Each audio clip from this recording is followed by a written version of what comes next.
Hello everyone, my name is Shubham and today I talk about composition of blood and hematopoiesis.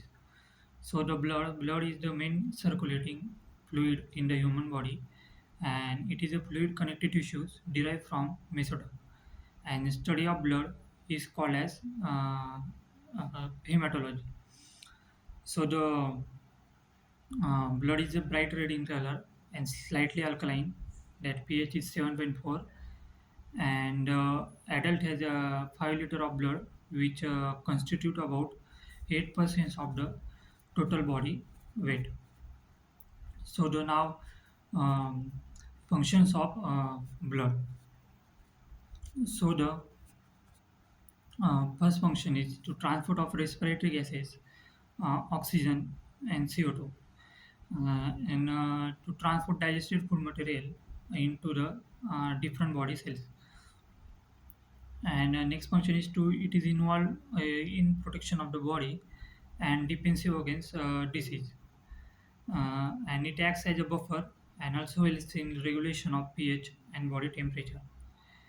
And the blood maintains proper water balance in the body. So now the blood is divided into two constituents. That is, first is cellular composition, and second is non-cellular composition. In cellular composition, that case contains blood corpuscles, that is RBCs, WBCs, and platelets, and in non-cellular, that contains plasma. So the we are going to see one by one. So the cellular composition that contains RBCs, WBCs, and platelets. So the RBCs, that is erythrocytes, means the erythrocytes are called as red blood cells, and its average lifespan is of 120 days, and there are about 5.1 to 5.8 million RBCs per cubic mm in adult male, and in adult female it is about 4.3 to 5.2 million. So they are circular biconchate and enucleated cells. So the function of RBC is that transport the oxygen from lungs to tissue, and it also transport carbon dioxide from tissue to lungs. And normal blood contain 13 to 15 gram of hemoglobin per 100 ml of blood, and one RBC is contain 250 million molecules of hemoglobin, and each molecule of hemoglobin carries 4 molecules of oxygen. So the next one is WBCs.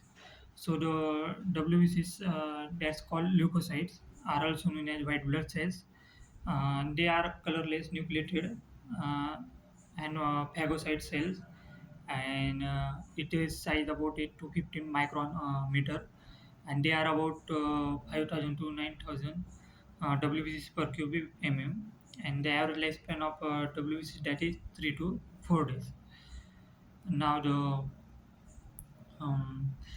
function of WBC, that is that protect the body against allergy and parasitic infections, and they secretes and transport heparin, histamines, and serotonin. And they are phagocytic in nature, and therefore they destroy bacteria and viruses by phagocytosis.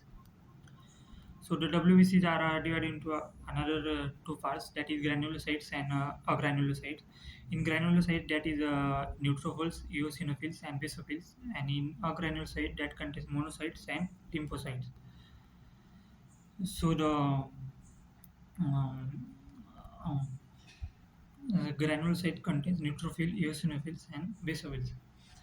So the neutrophils are the phagocytic and engulf microorganism, and eosinophils that they are non-phagocytic and increase during allergic reaction, and they show antihistamine property, and increase in a number of eosinophil called as eosinophilia.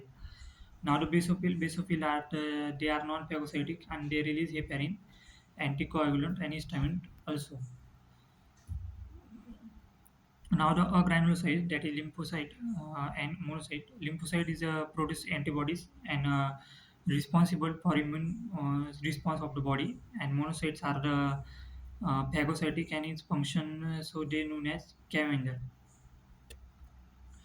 Now the platelets are small fragments of bone marrow cells and therefore not really classified of cell themselves. And it functions secretes vasoconstriction and it form temporary platelets plug to stop bleeding, and it secretes proagulants to promote blood. Now, we next study non-cellular composition. In that plasma is contains 90 to 92% of water and 10% of solute and 7% of protein. And plasma proteins such as serum albumin, serum globulin, heparin, fibrinogen, and prothrombin as the coagulating factors in the inactive form. So the other nutrients such as glucose, amino acids, and glycerol, and nitrogens which as urea, uric acid, ammonia, and creatinine, and gases like oxygen, carbon dioxide, and nitrogen, and regulatory substances such as enzyme and hormones. Um, So the function of plasma. Plasma serves several functions in the body. That is, plasma in charge of redistributing water to where it is needed in your body, and it helps in keeping blood vessels from collapsing and becoming clogged, and keeping blood pressure and circulation normal. It plays a major role in removal of cell and transport to the liver, lungs, and kidneys for excretion and aiding of the clotting of blood, infection, protection against bacteria, viruses, fungi, and parasites. So the next one is hematopoiesis. So hematopoiesis is the production of all of the cellular components of blood and blood plasma, and it occurs within the hematopoietic system, which includes organ and tissues such as the bone marrow, liver, and spleen. Simply, hematopoiesis is the process through which the body manufactures blood cells, and it begins in early the development of an embryo, well before the birth, and continues for the life of an individuals. So the hematopoiesis begins during the first week of embryonic development, and all blood cells and plasma develop from stem cells that can develop into any other cells. So the um, hematopoiesis started in embryo stage, and in this stage, only red blood cells are produced, which are need to for any carry of oxygen to the farm cells and develop organs. And embryo continues to develop the hematopoiesis process, moves to the liver, the spleen, and bone marrow, and begins producing other types of blood cells. So that is all about composition of blood and hematopoiesis. Thank you.